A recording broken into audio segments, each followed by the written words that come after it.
Tuhan, bersyukur buat hari ini kembali kami boleh beribadah. Dan biarlah kami boleh berbicara, memikirkan, merenungkan bagaimana kami memaknai peristiwa sebelum Engkau disalib, Engkau membasuh kaki murid-murid. Sebuah praktek spiritualitas yang sudah jarang dilakukan. Bahkan nanti kami akan melihat di dalam sejarah berusaha ditinggalkan oleh gereja. Karena tidak sesuai dengan budaya atau menakutkan bagi otoritas gereja. Tapi hari ini kiranya kami boleh belajar firman-Mu, kami boleh belajar dari sejarah. Bagaimana transformasi yang Tuhan lakukan dengan praktek spiritual foot washing. Dan kiranya Tuhan boleh memakai hamba yang sudah mempersiapkan jadi berkat buat teman-teman hari ini. Dalam nama Tuhan Yesus Kristus kami berdoa. Amin. Shalom teman-teman. Hawa di luar sejuk ya. Jadi mungkin beberapa teman kita memilih istirahat di rumah ya. Dengan online ya. Tetapi kita yang ada di tempat ini, saya akan melanjutkan sesi yang minggu lalu. Kalau minggu lalu kita berbicara tentang bagaimana wangi-wangian ketika seorang Maria itu mengurapi kaki Yesus, mencium kaki Yesus, menyeka dengan rambutnya. Bagaimana itu kita maknai sebagai bentuk spiritualitas kita. Hari ini saya akan membahas lebih dalam dan saya mencoba memberikan pendekatan. Saya membaca teks Alkitabnya, membaca eksposisinya, tetapi saya mencoba melihat di dalam sejarah. Di dalam sejarah, mengapa saudara-saudara? Karena pembasuhan kaki atau foot washing, saya sebut di sini a lost art. Jadi sebuah seni yang sudah hilang. Karena apa? Itu tidak masuk di dalam sebuah liturgi. Kalau kita ada perjamuan kudus ya. Ketika menjelang Paskah maka ada perjamuan kudus, ada Rabu Abu ya, ada Paskah itu sendiri. Tetapi foot washing ini di dalam sejarah kita akan melihat agak ditinggalkan atau agak disisihkan di dalam sebuah liturgi gereja. Dan saya menarik sekali ketika mempelajari dan membaca sebuah buku yang berbicara tentang bagaimana foot washing di dalam ritual Kristen. Saudara-saudara, dunia digemparkan beberapa tahun lalu oleh sebuah tindakan dari Pope Francis. Ketika dia akhirnya setelah dia dipilih sebagai Bishop of Rome di Maret 28, 2013, Pope Francis pergi kepada orang-orang yang dipenjara. Dan di situ ada wanita dan pria, mereka berbaris berduduk dan Pope Francis mencuci kaki mereka. Dia melakukan praktek spiritualitas foot washing, mencuci kaki para pria dan juga wanita yang adalah tahanan. Dan ini menimbulkan sebuah kontroversi dari ahli-ahli liturgi di dalam gereja, terutama juga gereja Katolik, karena mereka melihat ini tidak harusnya dilakukan. Karena foot washing, ritual foot washing di dalam gereja itu dilakukan di dalam sebuah misa Roman misal, yaitu di situ diperintahkan very selektif ya, memilih pria, ya, dan itu dilakukan kaum spiritual di dalam gereja, tidak dilakukan kepada para narapidana, orang-orang di luar gereja. Karena Tuhan melakukannya kepada siapa? Yesus kepada rasul-rasul, kepada orang-orang pilihannya. Jadi gereja, beberapa orang yang ahli liturgi mengkritik perbuatan Pope Francis, apalagi dia mencium kaki para narapidana itu, saudara-saudara. Ya, ada pembelaan teologis, emangnya waktu Yesus membasuh kaki 12 murid, nggak ada murid-murid yang lain dan nggak ada wanita di sana ya. Teman-teman, ini menjadi sebuah isu besar. Karena apa? Karena pembasuhan kaki adalah sebuah praktek yang mungkin bisa dianggap merusak otoritas gereja, otoritas rohani, otoritas kekuasaan saudara-saudara ya. Tapi ini adalah perintah yang diperintahkan oleh Yesus sendiri. Apalagi kalau Anda, jangankan wanita, karena kita tahu di dalam sejarah dunia ada patriarkisme ya, patriarkisme yang melihat wanita lebih rendah, maka akhirnya ada protes ketika ini dilakukan untuk kaum wanita. Dan pembelaan tadi, apakah memang murid Yesus tidak ada yang wanita dan apakah memang yang dicuci hanya murid yang laki-laki, ya itu tetap menjadi perdebatan sampai hari ini, foot washing ini, saudara-saudara. Tapi yang menjadi masalah adalah mungkin nanti kita akan melihat lebih dalam, saudara-saudara, ketika perintah ini dilakukan, kenapa juga Pope Francis melakukan hal yang radikal, saudara. Tapi kita melihat bahwa perintah ini sebetulnya adalah perintah yang diperintahkan oleh Yesus. Yesus ngomong apa jelas? If I, your Lord and teacher, have washed your feet, you also ought to wash one another's feet. Jadi ini benar-benar perintah yang diperintahkan Yesus. Kalau aku mencuci kakimu, maka kamu harus saling mencuci. Tidak dikatakan kamu mencuci anak buah di bawah kakimu gitu kan. Kalau saya mencuci para leader mencuci anak buah. Dulu saya berpikir seperti itu. Tapi ketika saya mempelajari lagi, ternyata itu kurang tepat. Nanti kita akan lihat kenapa itu kurang tepat. Dan gereja sering melakukan itu. Ada tokoh yang tertinggi mencuci yang lebih bawah, nanti yang lebih bawah mencuci lagi lebih bawah. Di situ justru gereja menunjukkan struktur dan kekuasaan yang nyata ya, yang nyata di dalam sebuah sistem organisasinya, saudara-saudara. Nanti kita akan belajar lebih dalam. Ini adalah perintah Yesus yang diperintahkan Yesus untuk dilakukan. Tetapi perintah dan tradisi ini mulai ditinggalkan di gereja. Ada seorang bapak gereja, ya kita lihat sejarahnya dulu, yang bernama Augustine. Augustine itu mengatakan apa? There should be a foot washing because the Lord commanded. Ya. Harus ada food washing ini. Kenapa? Karena Tuhan perintahin. Tuhan perintahin food washing. But many people are unwilling to accept it as a practice in their communities. Ya. Jadi terbukti sejak zaman Agustinus sekitar 300-an. Mereka banyak orang Kristen nggak usah food washing, ngapain sih nyuci kaki orang, karena apa? Akhirnya beberapa komunitas gue nggak mau praktekkan food washing. Tapi Agustinus ngomong apa? Ini commanded. Tuhan memerintahkan kita untuk mencuci kaki sesama kita. Bahkan tidak hanya mencuci, tapi saling mencuci. Ini penting. Ya. Karena di dalam gereja, tradisi gereja biasanya yang saya sebutkan tadi. Yang atas, pimpinan, kojohan mencuci. Kojohan nama majelis mencuci. Pelayan mencuci. Jemaat mencuci. Siapa? Enggak tahu ya. Terserah ya. Jadi ada struktur kekuasaan di situ. Tapi Alkitab mengatakan saling membasuh kaki, saudara-saudara. Kalau mencuci kan nggak enak, saudara-saudara. Dan ini sesuatu yang penting, mengapa? Karena membasuh, menyeka badan kita, mandi, itu sesuatu yang private nggak? Kita sembarangan nggak diseka orang? Tahu-tahu orang asing nyeka kita, enak nggak? Nggak enak juga. Kita nyeka orang asing, enak juga nggak? Nggak juga kan? Tapi ini adalah sesuatu yang sangat intim sebetulnya. Sesuatu yang sangat intim, personal, karena kita bisa memberikan tubuh kita untuk orang menyeka tubuh kita. Sembarangan nggak kita berikan? Enggak. Pernah diseka suster ketika Anda tidak bisa mandi 3 hari? Enak nggak? Pertama saya rasa nggak nyaman banget diseka. Dan food washing ini sebetulnya memang dilakukan orang-orang yang pada zaman itu adalah budak-budak. Bahkan dikatakan kalau anak yang paling kecil, anak yang paling rendah, anak yang paling bawah yang basuh kaki. Atau budak. Jadi orang-orang yang tidak pantas melakukan pekerjaan ini, saudara-saudara. Ya, jadi ini berkaitan dengan tubuh. Sesuatu yang embodied, yang dirasakan, yang nyata. Dan ketika kita melakukannya, rasa nggak nyamannya. Kayaknya kita bawah banget. Saya sudah 1 kali atau 2 kali. Anak saya, gereja kita pernah mempraktekkan food washing ya. Beberapa tahun lalu ketika menjelang Paskah. Dan saya waktu itu nggak tahu diperintahkannya apakah dari papa ke anak, tapi di situ akhirnya keputusan kami saling membasuh. Jadi saya basuh kaki anak saya basuh kaki saya gitu. Kalau dia sih baik-baik aja, saudara-saudara ya. Kita saling membasuh, saudara-saudara, karena perintah Alkitab adalah saling membasuh. Ada ketidaknyamanan di situ, ya. Saya bercerita minggu lalu ketika saya membasuh kaki murid-murid. Jadi dulu pernah mengajar di sekolah, waktu mereka lulus kelas 3 biasanya guru-guru bilang kita mau minta maaf kalau kita pernah menyakiti, tapi kita mau melayani, jadi kita basuh kaki murid-murid. Dan banyak murid nggak nyaman dan menangis di situ.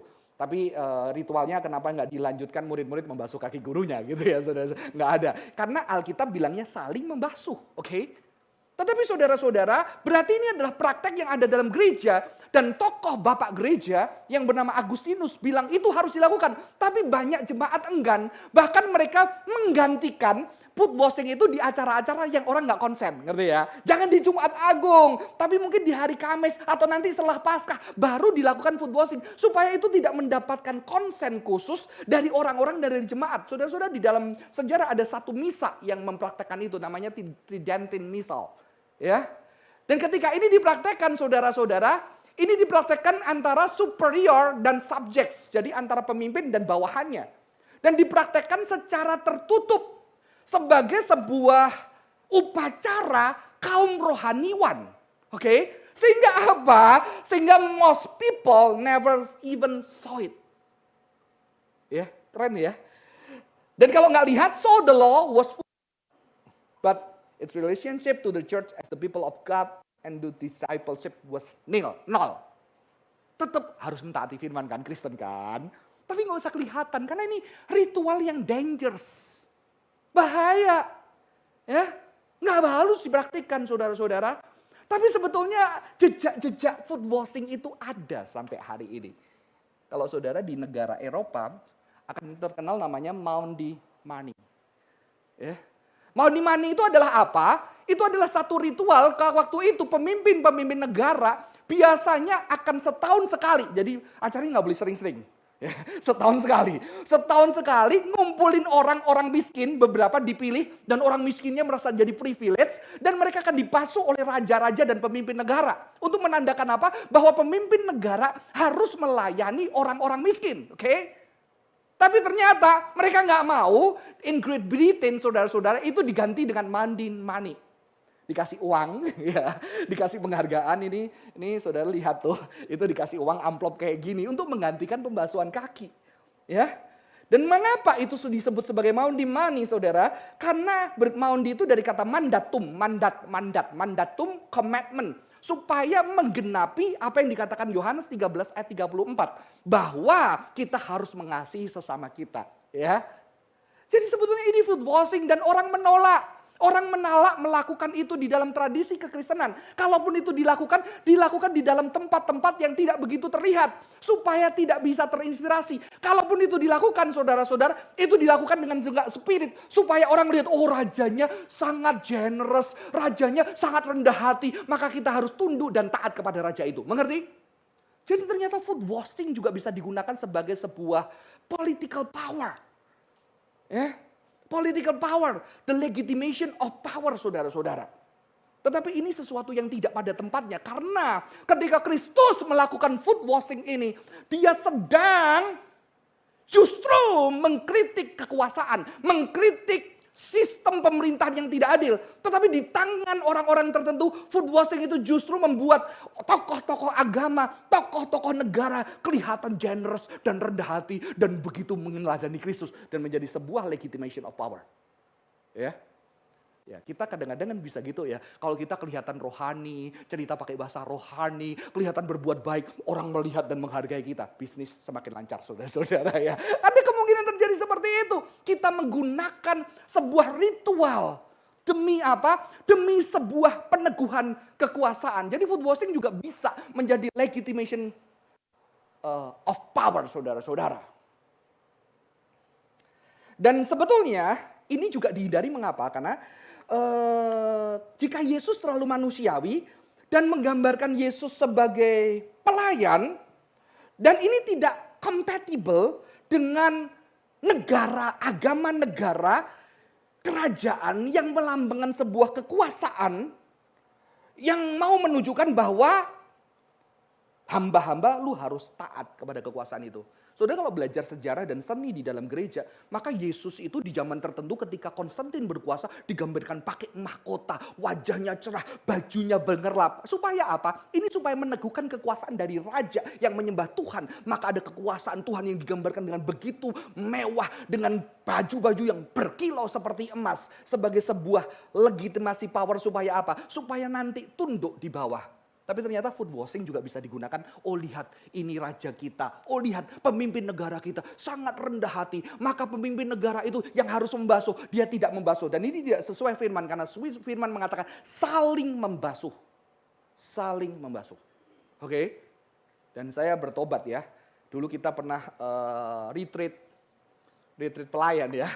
Kita masih pakai struktur itu ya. Someday kalau kita adain lagi kita saling ya. Saya nanti juga mau dibasuh teman-teman ya. Karena apa? Kerendahan juga menerima cinta, menerima dedikasi daripada orang lain, saudara-saudara. Ini sesuatu yang penting. Food washing bisa menjadi the legitimation of power, legitimasi kekuasaan sebuah negara, sebuah struktur organisasi, struktur rohani, saudara-saudara. Menunjukkan bahwa pemimpin negara atau pemimpin rohani itu dia sangat rohani. Sehingga dia dihormatin dan diturutin dan budak nurut karena kamu di bawahku. Maka sering terjadi upacara pembasuhannya dari atas ke bawah, ke bawah, ke bawah, ke bawah. Ya, tidak dari bawah ke atas juga, saudara-saudara. Padahal Alkitab justru terlihat sangat egalitarian, saling membasuh, saudara-saudara. Ya, ini sesuatu yang penting. Beberapa ahli mengatakan, Jan Vernier, mentor daripada Henry Nouwen mengatakan ini, gestures sometimes speak louder and more lastingly than words. Dan ini sesuatu yang penting. Ketika kekristenan pada masa itu, Yesus memerintahkan foot washing, saudara-saudara. Ketika itu diperintahkan, itu adalah sebuah hal yang bisa dilihat dan dialami secara tubuh yang lebih berbicara daripada kata-kata, daripada khotbah pada masa itu. Karena mereka melihat dan mendedikasikan tubuhnya, berlutut, mencuci kaki orang. Dan orang bisa melihat bagaimana ada tuan-tuan, ada bos-bos di gereja pada waktu itu. Akhirnya membasuh kaki budaknya. Dan ada budak yang membasuh kaki tuannya, saudara-saudara. Dan itu beda. Kalau Anda pernah ke satu gereja yang menghargai gestures, gestures itu akan berbeda, saudara-saudara. Mengapa? Karena saya pernah di satu gereja, kita setiap 1 tahun sekali, anak-anak suruh pergi ke mama papanya berlutut di kaki papa mamanya. Dan saya tidak pernah lupa memori itu. Dan saya ingat sekali ketika setiap tahun, akhir tahun jam 11-12, kita nggak nunggu kembang api. 11-12 kita nunggu jam 12, anak-anak berlutut di kaki papanya. Dan papa mama peluk dan mendoakan anaknya. Wah, saya tidak pernah lupa ini. Tapi foot washing lebih dari apa? Karena guru Yesus dan sama saudara seiman saling melakukan satu tindakan yang hanya diperlakukan oleh budak, yang hanya dipraktekkan oleh budak, orang yang paling rendah dan tanda melayani. Ya. Thomas juga mengatakan begini, religion tends to be socially conservative force and its form normal default is to support the status quo. Foot washing was seen as threatening. Jadi foot washing itu sesuatu yang menakutkan. Maka di dalam gereja banyak orang nggak mau. Di dalam gereja jarang dipraktekkan, saudara-saudara, di dalam sejarahnya. Karena menakutkan. Ya, kalaupun dipraktekkan, dipikirkan kira-kira keuntungan apa kekuasaan untuk mendapatkan foot washing ini. Bukan ke spirit melayaninya, tapi melegitimasikan bahwa pemimpin negara, pemimpin gereja adalah orang yang rendah hati dan disaksikan oleh banyak orang. Ada beberapa ahli teater kritik upacara foot washing, dia dibilang kayak drama aja, kayak sebuah tontonan yang dinikmati orang-orang. Dan Yesus pasti tidak melakukan seperti ini, saudara-saudara. Ya. Tapi ada satu tradisi yang juga memelihara foot washing dan ini masih oke. Di dalam tradisi medieval monasticism, ketika rahib-rahib secara khusus ada satu ordo yang namanya Ordo Benedictus. Mereka punya the rule of Saint Benedict. Jadi mereka mencoba hidup sesuai dengan aturan-aturan Benedict. Di dalam artikel yang 35 dikatakan bahwa itu rahib-rahib kan tinggal di tempat pertapaan itu Englishnya apa saudara? Monastery ya. Mereka tinggal di monastery dan mereka harus kerja. Jadi kalau jadi hamba Tuhan pada masa itu, mereka harus kerja, mereka harus gantian ngepel, gantian nyiapin makanan. Dan ternyata setelah mereka 1 minggu tugas ngepel, nyiapin makanan, sabit rumput, ya, nyiapin teman-temannya makan. Setelah hari yang terakhir, di hari Sabtu, mereka harus membasuh seluruh teman-temannya. Yang kerja itu basuh kakinya, habis itu gantian. Artinya apa? Ini adalah simbol yang dilakukan di dalam komunitas untuk apa? Untuk belajar saling melayani. Jadi semua pasti membasuh kaki dan dibasuh kaki. Jadi ini lebih alkitabiah. Dari rule Saint Benedict, saudara-saudara. Dan ada sesuatu yang menarik karena Benedict ini terkenal hospitality. Jadi foot washing, ya, saya bersyukur banget dulu pernah meneliti hospitality, embodiment. Sekarang Tuhan tambahkan lagi nih. Saya belajar tentang foot washing. Ternyata foot washing adalah bagian dari hospitality. Maka di zaman Alkitab, orang-orang saleh adalah orang-orang yang membasuh kaki orang-orang asing, strangers. Ketika Abraham melihat Tuhan, dikatakan dia mau membasuh kakinya. Saudara-saudara, jadi ada berbeda terjemahan Masoretic Text dan Septuagint. Septuaginta itu terjemahan Yunani PL. Kalau Masoretic, Ibrani PL. Kalau di Septuagint yang banyak gereja mula-mula pakai Septuagint yang bahasa Yunaninya mengatakan Abraham yang nyuci kaki. Itu ya. Ya, nyuci kaki orang asing. Dan maka kita juga melihat Yesus juga mau dicuci kaki. Dengan minyak yang mahal, dengan ciuman, dengan sekaan rambut sebagai tanda cinta, tanda menyambut tamu. Dan saudara tahu beda kita pakai sepatu bersih, kecuali sepatu kita nggak pernah dicuci dan bau banget ya. Lebih mending debu daripada sepatu kita itu ya kan. Tetapi pada zaman itu mereka pakai sendal, keluar ke jalan-jalan yang terjal, yang banyak pasir. Maka ketika masuk ke rumah, mereka sebagai tamu mereka akan dicuci kakinya. Dan biasanya yang mencuci kaki itu adalah budak atau karyawan. Maka Yesus pernah komplain kan, aku datang di sini, kamu nggak siapin air buat aku cuci kaki. Tetapi wanita ini dengan minyak yang mahal, dengan ciumannya, dengan rambutnya dia menyeka kakiku, saudara-saudara. Jadi Benedict akhirnya ngomong apa?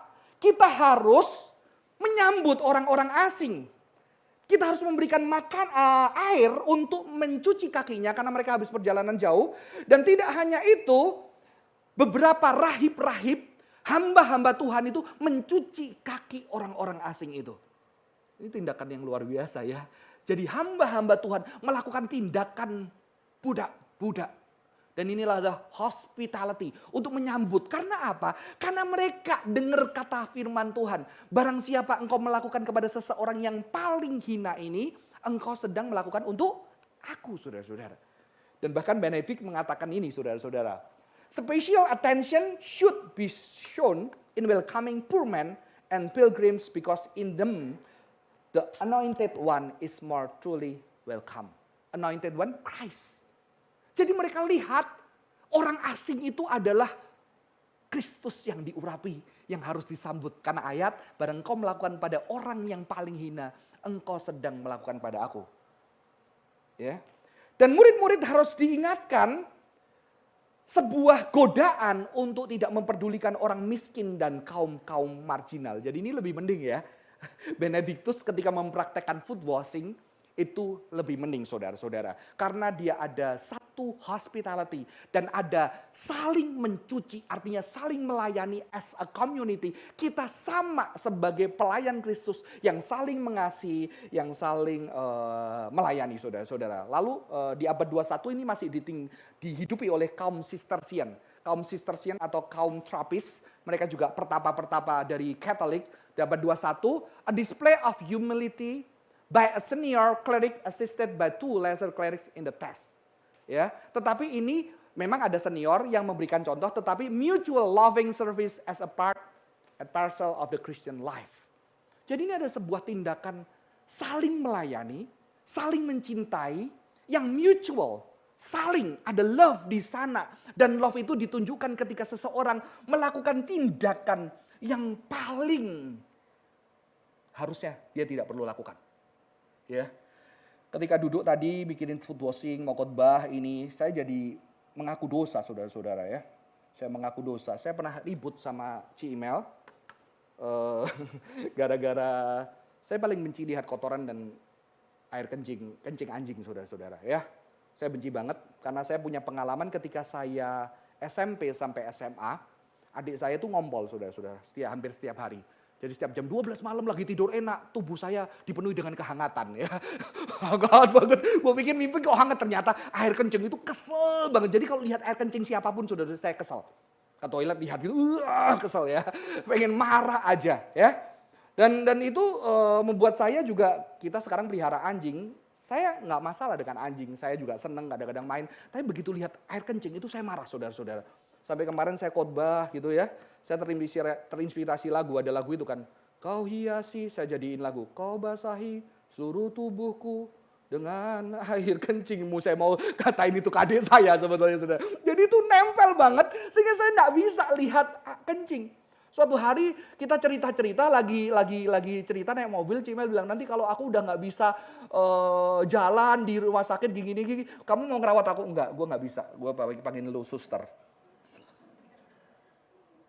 Wajahnya sedih. Tapi kamu tahu, bukan aku nggak cinta kamu. Cinta itu nggak harus merawat itu, nggak harus bersihin itu. Cinta itu adalah bisa lain, tapi itu lukaku. Wah, luka masa lalu aku nggak bisa nanti pelihara bersihin pupmu. Ya. Udah nggak mandiin masih oke, kalau kelihatan kotoran udah gue nggak bisa. Dan saya ngotot tetap nggak bisa. Dia sedih. Kayaknya sekarang masih sedih ya. Saya belum pengakuan dosa. Saya pengakuan dosa ini saudara-saudara. Tapi setelah mikir ini, mungkin ya saya dikasih peliharaan anjing ini buat latihan saudara-saudara ya. Sudah buat latihan supaya saya belajar ngelihat itu, walaupun sampai hari ini saya belum berhasil. Karena cinta itu diberikan ketika apa? Ketika kau melakukan tindakan yang harusnya tidak harus dan kau bisa suruh orang lain lakuin. Betul? Dan ini PR saya setelah pulang dari ini. Bisa nggak ya saya latihan saudara-saudara ya. Melakukan satu tindakan yang sebetulnya kau bisa suruh orang, kau bisa bayar orang. Ya kan? Kalau punya uang apalagi. Saya aja yang nggak punya uang pengen gimana caranya nanti supaya tetap bisa bayar orang. Untuk merawat istri saya karena saya tidak mampu. Tapi itu sesuatu yang tidak love. Walaupun saya tahu cinta bisa yang lain. Dan di sini saya mulai tadi di tempat duduk kayaknya saya harus bertobat Tuhan. Ya, kalau itu harus terjadi saya harus berjuang. Entah nanti masker saya yang tebel atau gimana saudara-saudara. Tapi saya harus belajar melakukan itu kalau saya memang benar-benar cinta. Betul? Dan inilah kekristenan ketika mengajarkan foot washing. Ya, untuk melakukan sesuatu yang lebih. Yang harusnya bisa orang lain, tapi kita memilih dengan tangan kita melakukan untuk menunjukkan cinta kepada saudara seiman kita. Nah, apalagi istri dan suami dan anak-anak, amin. Dan itu gak bakal ingat saudara-saudara, gak bakal lupa ketika anak Anda kakinya kotor dan Anda bersihin kotor itu. Wah, anak gak bakal lupa, betul kan? Ya, main udah kalau punya anak laki apalagi untung anak saya cewek ya, kalau main udah gak jelas ya Fan ya, gak jelas kemana-mana udah kotor, udah luka dan kamu membasuh kakinya. Karena saya anak laki jadi saya tahu ya, mungkin Tuhan tahu saya gak kuat dengan anak laki dikasih cewek ya. Ternyata anak laki itu bandelnya minta ampun, kakinya kotor, nanti belum lecet-lecet sana sini dan harus dibersihin seorang mama, dibasuh, dikasih obat jerit-jerit ya. Kadang-kadang ngasih obat gak gampang ya anak kecil ya. Udah teruyut-teruyut, mama sakit, mama jahat. Gitu kan. Tapi orang yang melakukan itu adalah bentuk cinta. Jadi foot washing. Ada sebuah praktek spiritualitas yang penting. Dan ini bisa mengkritik kekuasaan. Karena kekuasaan orang yang lebih tinggi menyatakan cinta. Dan rela melakukan hal yang harusnya dia tidak lakukan. Maka yang dilakukan Yesus itu akan membuat banyak orang-orang Yahudi mungkin mencibir. Apaan guru kayak gitu? Karena guru harusnya dilayani, dibawain tasnya, ya, disediain apa, disediain makan.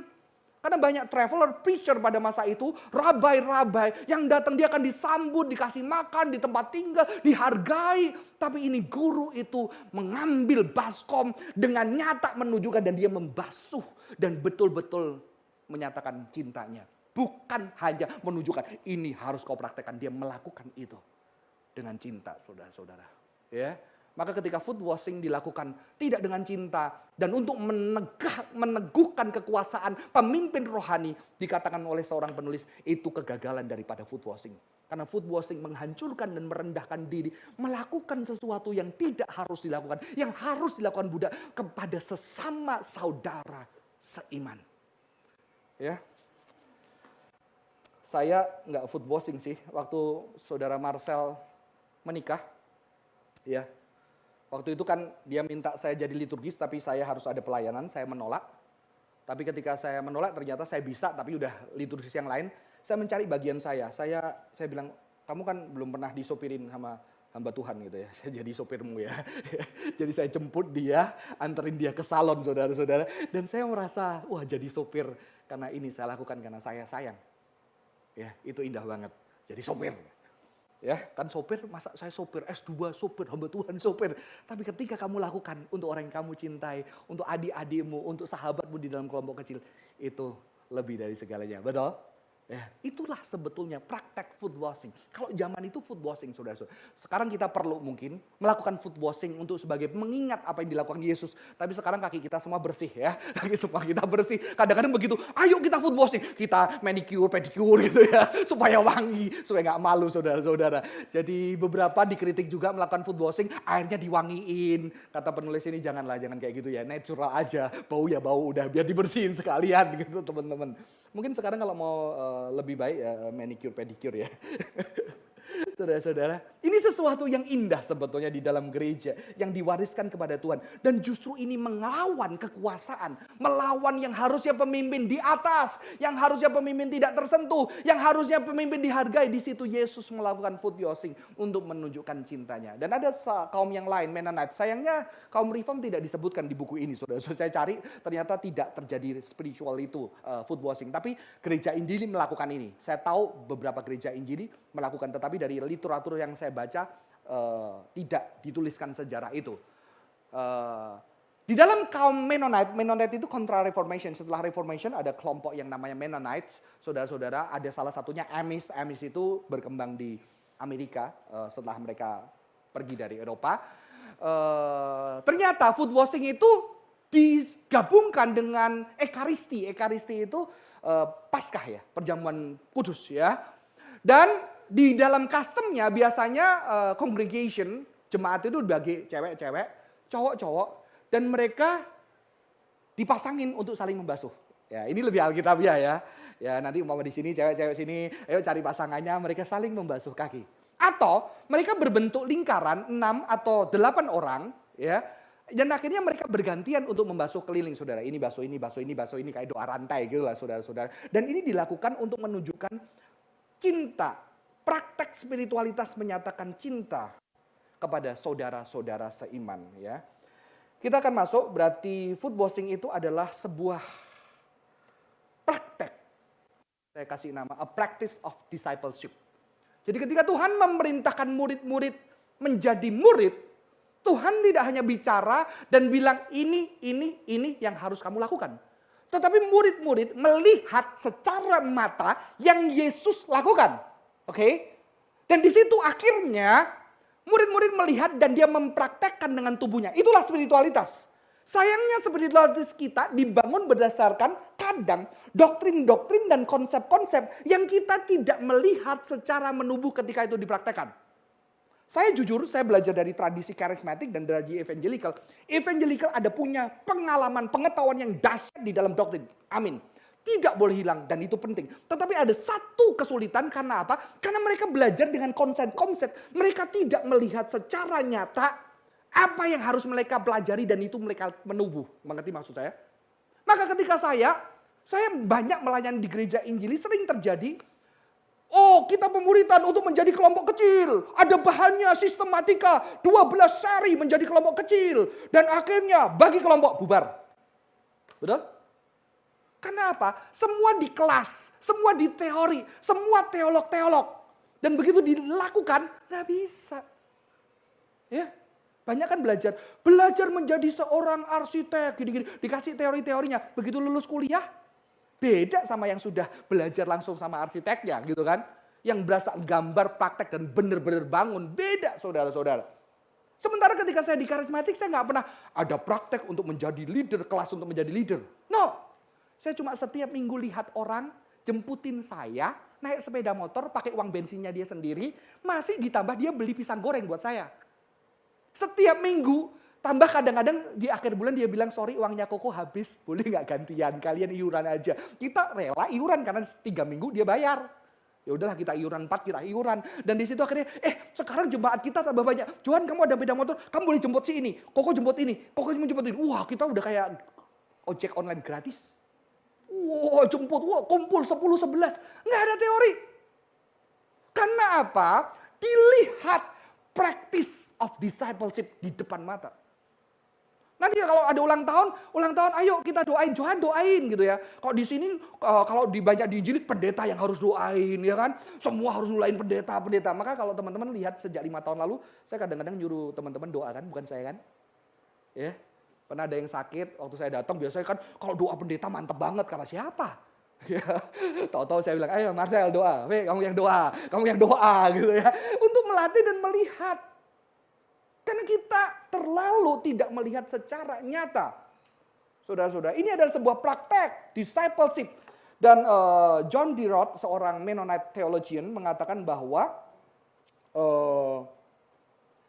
ini adalah afirmasi terhadap kebaikan tubuh sebagai gambar, sebagai bait Roh Kudus dan merayakan inkarnasi yang mana Tuhan mengosongkan dirinya dan membantu orang yang ingin berpartisipasi untuk mengadopsi gestures, melayani yang menghasilkan sebuah intimacy, non-erotic intimacy between human being. Ya, non-erotik ya, membasuh kaki, apa yang erotik dengan membasuh kaki saudara-saudara, tapi bisa sih kalau fetisnya kaki saudara-saudara ada ya kayak gitu ya, tetapi sebetulnya itu tidak, karena lambang kotor dan kamu membasuh kaki sebagai manusia yang mengasihi, yang merawat sampai kaki yang nggak perhatiin orang kamu perhatiin. Ya. Jadi bagaimana kita membangun komunitas dengan practice of discipleship foot washing ini? Kita bisa praktekkan di dalam bentuk-bentuk yang lain. Ya, bentuk-bentuk ngambilin makan teman kita, ya, apalagi mungkin ya jadi sopir kayak saya, atau jadi bagi-bagi makanan ketika di depan, ya, hospitality ya. Teman saya nikah, saya masih ingat waktu saya nikah, karena saya nggak liturgi, saya nggak tugas di dalam, saya itu membagi nasi kuning, saudara-saudara. Tapi saya tidak merasa terhina. Ya, itu sesuatu yang indah. Maka saya suka sih kadang-kadang pelayanan, kalau teman-teman perhatiin nggak ada yang angkat meja, saya angkat sendiri. Ini bukan sesuatu yang perlu dimamalukan, sesuatu yang tidak tampil. Pelayanan dibangun tidak hanya orang yang tampil di depan, tapi orang-orang yang mau melayani dengan sungguh, saudara-saudara. Yang kedua, act of love. You also ought to wash one another feet. John, dia mengatakan bahwa apa? Harus membasuh Yesus. Setiap orang saling membasuh. Jadi tidak cuma mencintai, berkorban, tapi juga memberikan dirinya juga dibasuh, dilayani oleh saudara seimannya. Thomas Olaukin mengatakan begini, we all experience serving and being served, loving and being loved, and recognizing the new relationship that belongs to the kingdom sebagai warga negara kerajaan Allah. Saudara-saudara, selain practice of discipleship, an act of love, foot washing juga an act of hospitality. Saya sangat tertarik, jadi hari-hari ini saudara, PL kita itu pakai Masoretic text. Masoretic text itu teks yang ditulis 600 setelah Yesus. Yaitu orang-orang Yahudi menerjemahkan PL mereka namanya Masoretic text. Jadi perjanjian lama dalam bahasa Ibrani. Kitab orang Yahudi. Tetapi banyak penemuan terakhir menggunakan Septuagint. Septuagint adalah perjanjian lama di dalam bahasa Yunani. Mengerti ya? Jadi banyak gereja-gereja awal pakai Septuagint. Enggak Masoretic text. Saya kasih contoh, ada berbagai perbedaan. Kalau kita lihat PL, wanita itu akan mengandung dan melahirkan anak. Tapi begitu PB, wanita perawan. Jadi ada perbedaan Masoretic text dengan PB kita. Tapi kalau Septuagint ngomongnya virgin birth. Ya. Jadi hari-hari ini di dalam dunia teologi mulai dibahas bagaimana kita kembali pakai Septuaginta. Karena jarak usianya nggak sampai 600 tahun terjemahannya, tapi lebih dekat dengan PB kita. Ya. Nah, Septuagint ini saudara-saudara, uniknya ketika melihat Abraham menawarkan yang membasuh itu, langsung ngomong Yusuf dan Abrahamnya yang membasuh kaki. Jadi pembasuhan kaki adalah sebuah tindakan yang luar biasa. Karena banyak banget di dalam Alkitab. Joseph bringing water and washing their feet himself. Ya. Abraham washing feet himself. Dan Jesus washing feet. Dan ini adalah berbicara tentang orang-orang saleh yang melayani strangers, orang asing, dan menunjukkan cintanya. Thomas Olaukin juga mengatakan begini, saudara. Mutual foot washing challenge this division. Jadi orang dibedain ras, suku, bangsa, bahasa, ya kan?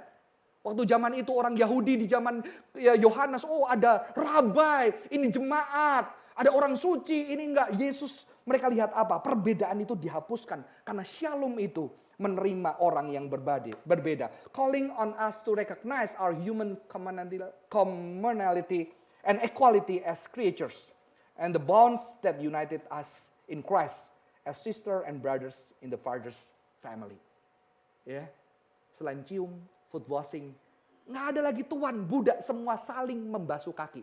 Pada zaman itu masih ada budak yang gabung gereja, masih ada bos yang gabung gereja, masih ada wanita yang gabung sama gereja. Dulu di dalam tradisi Romawi Yahudi dipisahin, tetapi ketika masuk di dalam gereja, foot washing menghancurkan tradisi karena semua saling melayani dan mengasihi saudara-saudara. Jadi saya akan akhiri.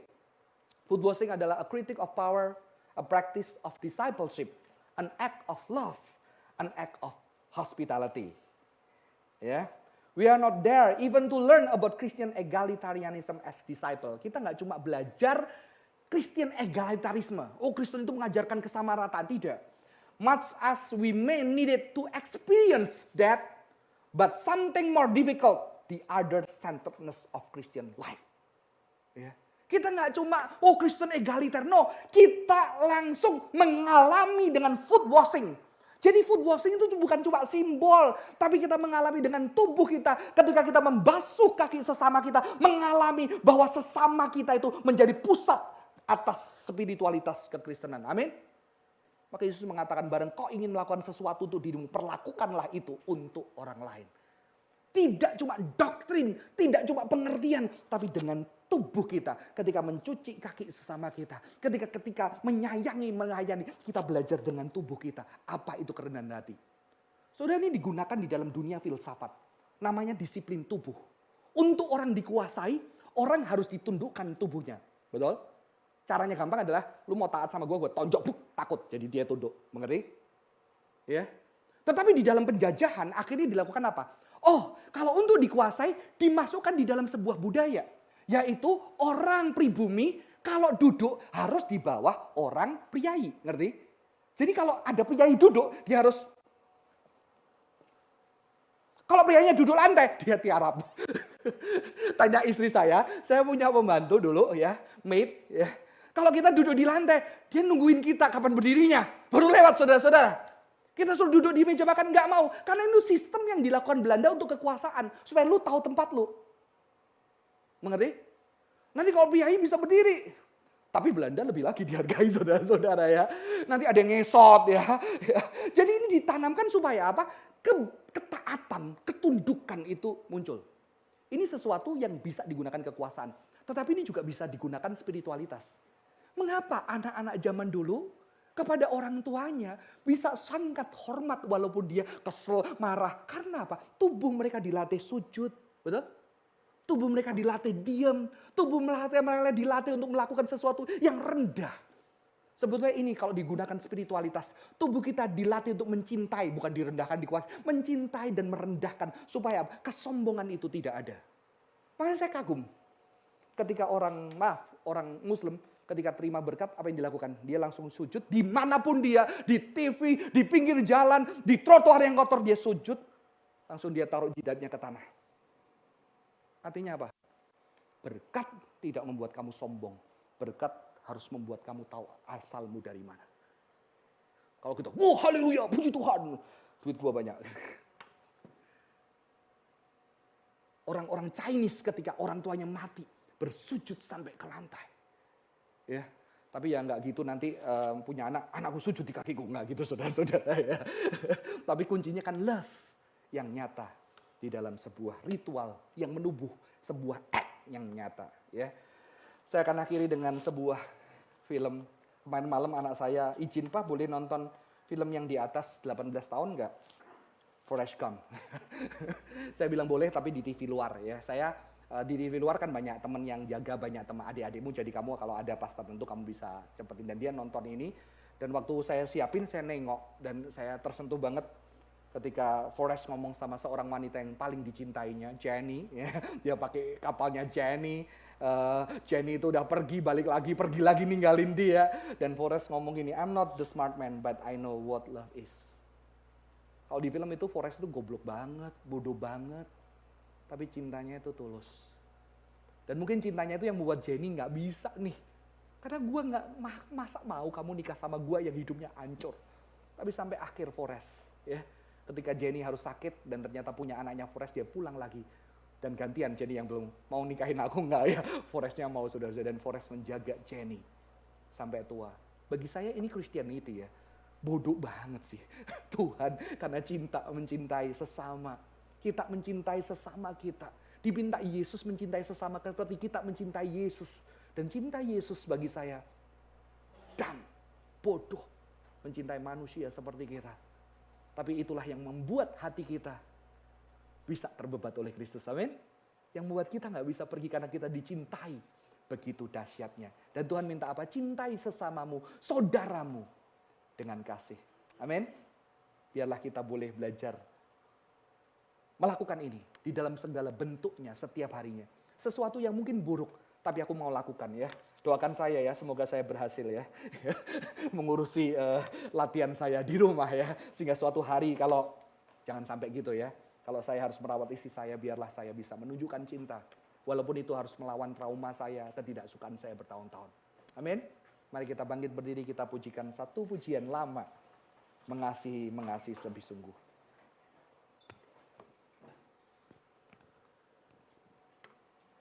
Melayani lebih sungguh. Yang punya suami, punya istri, pikir, apa yang gue paling males ngelakuin mana istri saya ya? Cuci piring ya.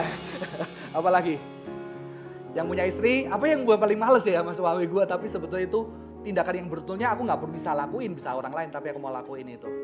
Sama anak kita, sama orang tua kita, biarlah kita bisa menunjukkan cinta yang nyata dengan tubuh kita sebagai sebuah praktek spiritualitas, bukan konsep.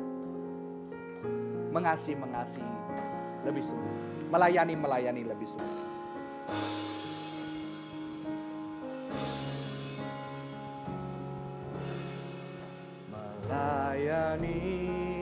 Melayani lebih sungguh.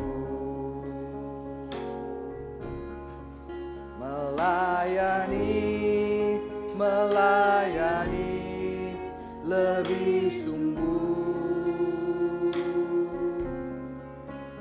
Tuhan lebih dulu melayani kepadaku, melayani lebih sungguh. Mengasihi lebih sungguh. Mengasihi lebih sungguh.